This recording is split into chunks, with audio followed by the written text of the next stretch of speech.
Hello, great മീഡിയാസിലേക്ക് സ്വാഗതം.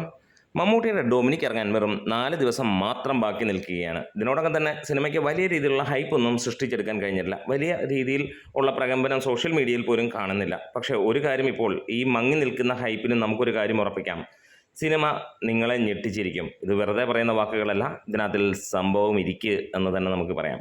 അണിയറയിൽ നിന്ന് കിട്ടുന്നത്, വിശ്വസനീയമായ സോഴ്സുകളിൽ നിന്ന് കിട്ടുന്നത്, ഇത് വ്യത്യസ്തത പുലർത്തുന്ന സിനിമ തന്നെയാണ്. തീർച്ചയായും നിങ്ങളെ തിയേറ്ററിൽ കൈയടിപ്പിക്കുന്ന സിനിമ തന്നെയായിരിക്കും. ഇത് മുതൽ വേറെയാണെന്നുള്ളത് നിങ്ങൾക്ക് എല്ലാവർക്കും അറിയാവുന്നതാണല്ലോ. പേര് മമ്മൂട്ടി ആൻഡ് മമ്മൂട്ടി കമ്പനി. എന്തായാലും ഡൊമിനിക്കിൻ്റെ ഹൈപ്പ് പർപ്പസ്ഫുള്ളി കുറച്ചത് തന്നെയാണ്, വേറെ ഒന്നുമല്ല. ഇപ്പോൾ കിട്ടിയ വാർത്തകൾ നോക്കുമ്പോൾ അത് സത്യമാണെങ്കിൽ, കാരണം സിനിമ ആ രീതിയിൽ തന്നെ ഉള്ളതാണ്, നിങ്ങളെ ഞെട്ടിച്ചിരിക്കും.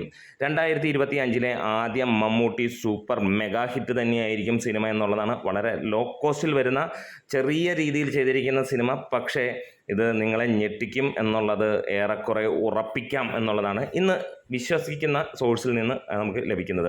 അതുകൊണ്ട് തന്നെ അവർ അതിൻ്റെ ഹൈപ്പും കാര്യങ്ങളുമൊക്കെ കുറച്ചിരിക്കുന്നു. നമുക്ക് നോക്കിയാൽ കണ്ടാൽ കൃത്യമായിട്ട് വെളിവാകുന്നു. ഇപ്പോൾ മമ്മൂട്ടി സിനിമയാണെങ്കിലും മോഹൻലാൽ സിനിമയാണെങ്കിലും മാക്സിമം ഹൈപ്പ് ലോ ചെയ്തിട്ട് തന്നെയാണ് ഇറക്കുന്നത് എന്നുള്ളത്. അതായത് അടുത്ത ആഴ്ച വരാനിരിക്കുന്ന മോഹൻലാലിൻ്റെ തുടരും എന്ന സിനിമയ്ക്കും ഇതിലും ലോ ഹൈപ്പ് തന്നെയാണ്. രണ്ടിൻ്റെയും പ്രതീക്ഷകൾ വ്യത്യാസമുണ്ട്. ഒന്ന് ഗൗതം വാസുദേവ മേനോൻ, രണ്ട് നമുക്കറിയാം ഈ പറഞ്ഞ പോലെ തരുൺമൂർത്തി ചിത്രമാണ്.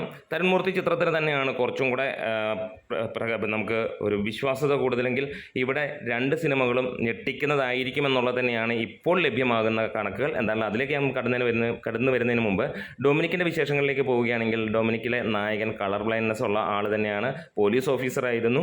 അദ്ദേഹത്തിന് ഈ പറഞ്ഞ പോലെ അദ്ദേഹത്തെ സർവീസിൽ നിന്ന് വിടുന്നു. പിന്നീട് ബുദ്ധിമുട്ടും കാര്യങ്ങളുമൊക്കെ ആയിട്ടൊരു ഡിറ്റക്റ്റീവ് ഏജൻസി നടത്തിക്കൊണ്ട് പോകുന്ന ഒരു സംഭവം അതിനകത്തിലുണ്ട്. അത് നമ്മളെ ഞെട്ടിക്കുന്ന സംഭവം തന്നെയായിരിക്കും. എന്താണ് നമ്മൾ ഇതുവരെ പ്രതീക്ഷിച്ചത്, അതായത് ഒരു പ്രേക്ഷകനും പ്രതീക്ഷിക്കാതെ ചെല്ലാനുള്ള സംഭവം തന്നെയാണ്. അല്ലാതെ ഈ സിനിമ അങ്ങനെയായിരിക്കും ഇങ്ങനെയായിരിക്കും എന്നുള്ളൊരു പ്രതീക്ഷയോടെ വെച്ച് കഴിഞ്ഞാൽ ഇതൊന്നും ആവില്ല എന്ന് കൃത്യമായിട്ടുള്ള സിനിമ തന്നെയാണ്. അതുകൊണ്ട് തന്നെ ഈ സിനിമ ആദ്യ ഷോ കഴിയുമ്പോൾ പിന്നീട് നമ്മൾ കാണാൻ പോകുന്നത് ജനത്തിരക്ക് തന്നെയായിരിക്കും എന്നുള്ളതാണ്.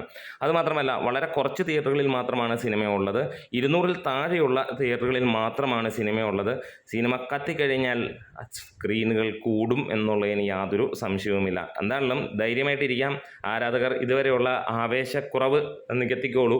സിനിമ റിലീസ് ചെയ്ത ആദ്യ ഷോ കഴിയുമ്പോൾ നിങ്ങൾ തന്നെ കൈയടിച്ച് ഇത് സോഷ്യൽ മീഡിയയിലും ആളിക്കത്തും, ഒപ്പം തിയേറ്ററുകളിൽ തീ പടരും എന്നുള്ളതിന് സംശയങ്ങളുമില്ല. കേട്ട അല്ലെങ്കിൽ ലഭ്യമായ വിവരങ്ങൾ സത്യസന്ധമെങ്കിൽ കാത്തിരിക്കാം. നമ്മുടെ വീഡിയോസ് ഇഷ്ടമെങ്കിലും സപ്പോർട്ട് ചെയ്താണ് ഗ്രേറ്റ് മീഡിയാസ്.